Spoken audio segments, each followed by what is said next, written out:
नमस्कार दोस्तों, एनडीए के नेता चुने जाने के बाद कल नरेंद्र मोदी ने अपने मंत्रिमंडल के साथ तीसरी बार प्रधानमंत्री पद की शपथ ले ली।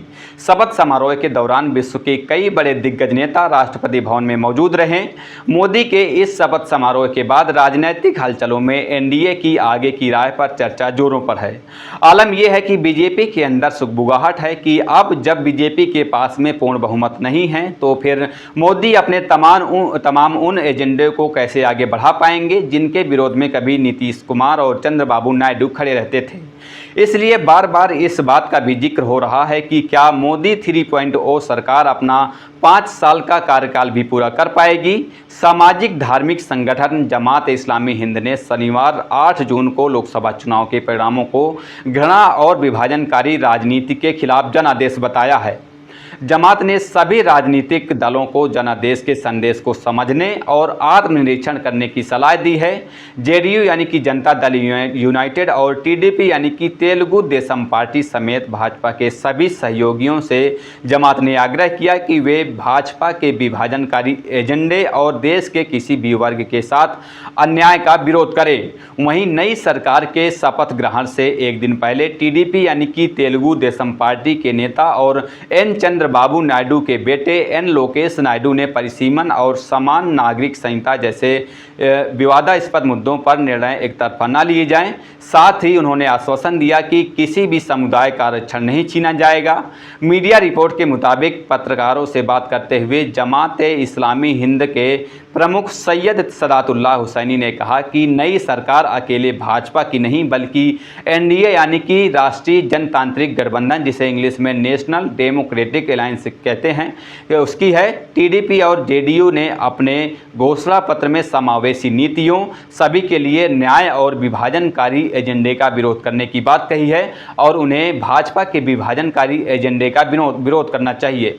उत्तर प्रदेश के चुनाव परिणामों का उल्लेख करते हुए उन्होंने कहा कि भाजपा की हार सांप्रदायिक नफरत भरे भाषणों, बुलडोजर की राजनीति और विभाजनकारी राजनीति के खिलाफ संदेश है। फैजाबाद, जिसका अयोध्या भी एक हिस्सा है, के नतीजों से पता चलता है कि लोगों ने भाजपा की मंदिर मस्जिद की राजनीति को खारिज कर दिया है। दरअसल फैजाबाद लोकसभा सीट से भाजपा की करारी हार मिली है, वहीं सपा यानी कि समाजवादी पार्टी की जीत मिली है। हुसैनी ने आगे कहा कि महाराष्ट्र में लोगों ने जोड़ तोड़ की सियासत, विपक्षी दलों को तोड़ने और एनडीए के दुरुपयोग के खिलाफ कड़ा संदेश दिया है। सत्तारूढ़ पार्टी को सरकार बनाने का एक और मौका मिला है, लेकिन कड़ी चेतावनी के साथ प्रधानमंत्री नरेंद्र मोदी, उनकी कैबिनेट और सत्ताधारी पार्टी को यह समझना चाहिए और आत्मनिरीक्षण करना चाहिए। जमात-ए-इस्लामी हिंद के उपाध्यक्ष मोहम्मद सलीम इंजीनियर ने कहा कि नई लोकसभा में मुसलमानों का प्रतिनिधित्व केवल 4.4% है, जिसे बेहतर किया जाना चाहिए। टीडीपी यानी कि तेलुगु देशम पार्टी के नेता और एन चंद्रबाबू नायडू के बेटे एन लोकेश नायडू ने मीडिया के साथ बातचीत में कहा कि पार्टी यह सुनिश्चित करेगी कि परिसीमन और समान नागरिक संहिता यानी कि यूनिफॉर्म सिविल कोड जैसे विवादास्पद मुद्दों पर निर्णय एक तरफा न लिए जाएं और न ही किसी समुदाय का आरक्षण छीना जाएगा। लोकेश ने अपने राज्य में 4% मुस्लिम आरक्षण के बारे में बोलते हुए कहा कि समुदाय को चिंता करने की कोई बात नहीं है। उन्होंने कहा कि टीडीपी यानी कि तेलुगु देशम पार्टी हमेशा से धर्मनिरपेक्ष पार्टी रही है और रहेगी। हम किसी का कोटा नहीं छीनेंगे, किसी को इस बारे में चिंता करने की ज़रूरत नहीं है। भाजपा का यह रुख है कि वह धर्म आधारित कोटा तभी हटाएगी जब वह अपने दम पर सत्ता में आएगी, ना कि तब जब गठबंधन सरकार में होगी। मैं यह आश्वासन देना चाहता हूं कि टीडीपी यानी कि तेलुगु देशम पार्टी किसी भी समुदाय का कोटा नहीं हटाएगी। चंद्रबाबू नायडू ने हमेशा यह माना है कि सामाजिक और आर्थिक रूप से पिछड़े समुदायों को, चाहे वे किसी भी धर्म या जाति के हों, उनको गरीबी से निपटने के लिए उन्हें लाभ मिलना चाहिए और यह जारी रहेगा। गौरतलब है कि प्रधानमंत्री नरेंद्र मोदी ने स्वयं अपने चुनावी भाषणों में मुस्लिम आरक्षण खत्म किए जाने की बात कही थी।